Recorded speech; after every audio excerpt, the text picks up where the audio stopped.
Oke, assalamualaikum. Selamat siang buat teman-teman semua. Kembali lagi dengan channel R19 Speed Motor. Kali ini saya akan sedikit cerita. Ini dapat kiriman speedometer Ninja 250 new. Ini udah saya kerjain karena permasalahannya cuma LCD rusak. Jadi motornya habis kecelakaan, tabrakan, kemudian ini pecah. Orangnya beli baru, cuman beda tipe, ada sedikit perbedaan tipe. Jadi ada dua mesin. Ini yang lama, yang crash, udah saya perbaiki, udah pindah. Jadi tukar LCD doang, sekalian modif sesuai standarnya. Jadi kalau yang versi ini yang baru, yang beli baru itu tampilannya positif, warnanya kuning. Kalau ini udah tampilan negatif. Kita coba nyalakan. Nah, dia udah tampilan negatif. Sebelumnya itu masih kuning seperti foto ini. Nah,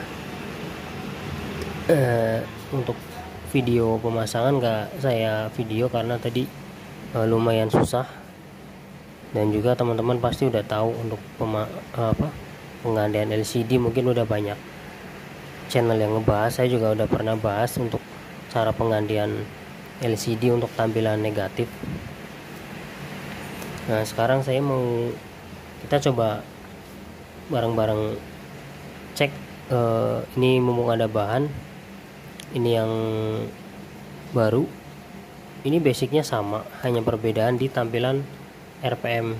Ini RPM-nya maksimalnya 15, di sini 16.000. Jadi mungkin ada perbedaan tipe di situ doang, tapi untuk mesin dan LCD-nya itu sama.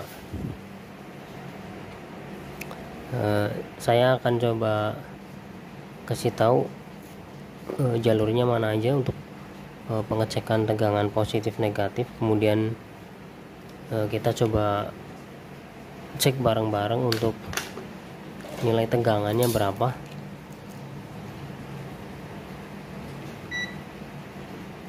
Ini saya pakai auto rank. Sebentar, saya atur biar kelihatan. Posisinya itu susah.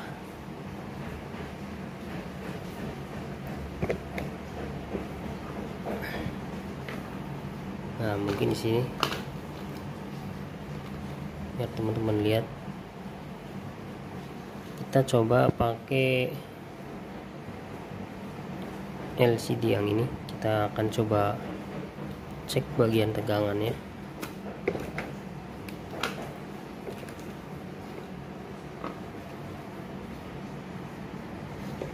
Ini harus dapat 2 positif.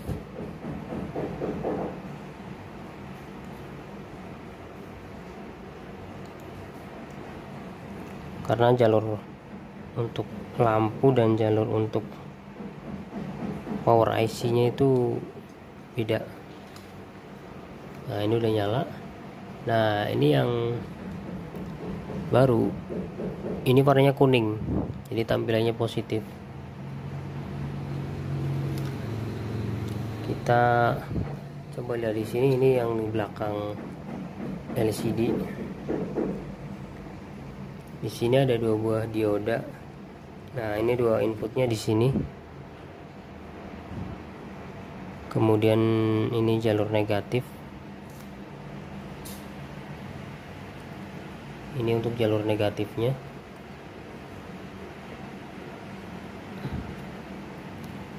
Kita akan coba analisa untuk tegangan. Kita bareng-bareng coba analisa berapa nilai tegangan, karena kalau kita udah tahu basic dasar nilainya itu, kita kalau ada trouble itu lebih mudah nyari masalahnya. Di sini input tegangan sebentar. Oke, kelihatan. Nah, di sini tegangan input 11,5. Ini karena saya pakai adaptor. Kemudian di sini saya akan kasih tahu dulu untuk bagian komponennya. Ini IC regulator 5 volt. Kemudian ini IC EEPROM. Nah, ini IC kontrolnya 2. Kita coba cek.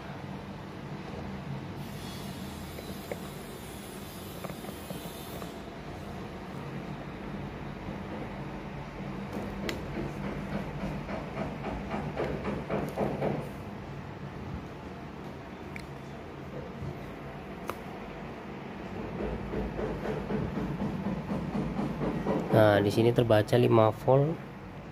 Ini jalur negatif. Kemudian kita lihat 5 volt untuk EEPROM-nya.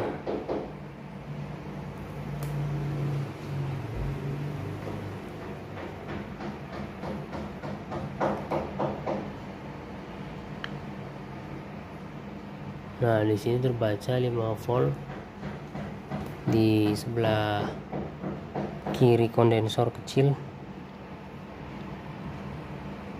ini berarti negatif.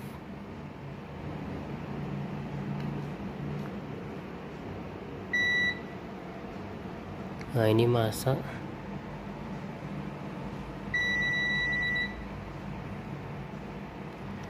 Biasanya kerusakan yang terjadi itu kalau korosi itu di jalur. Cuma kita harus tahu bagaimana analisa komponen jalur. Di sini ada transistor kecil. Teman-teman bisa lihat ini. Ini transistor.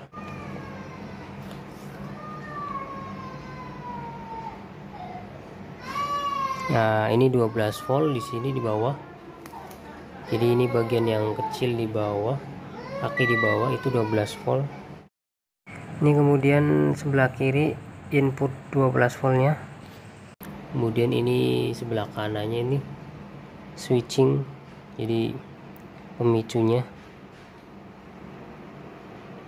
Ini di sini terbaca 0,1 kilo. Jadi ada hambatannya. Nah, kita coba telusuri jalur kemana arahnya.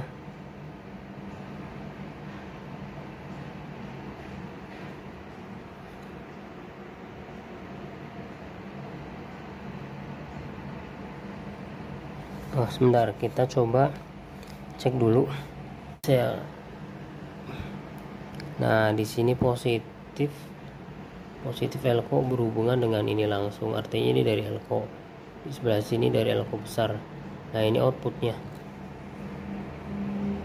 ini. Nah, ini outputnya kemana? Ini lari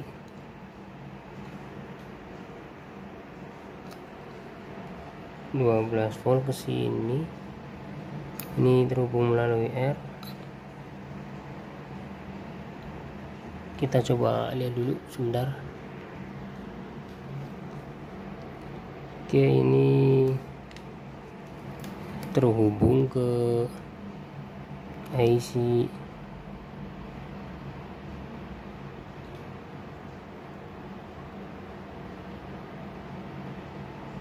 utama.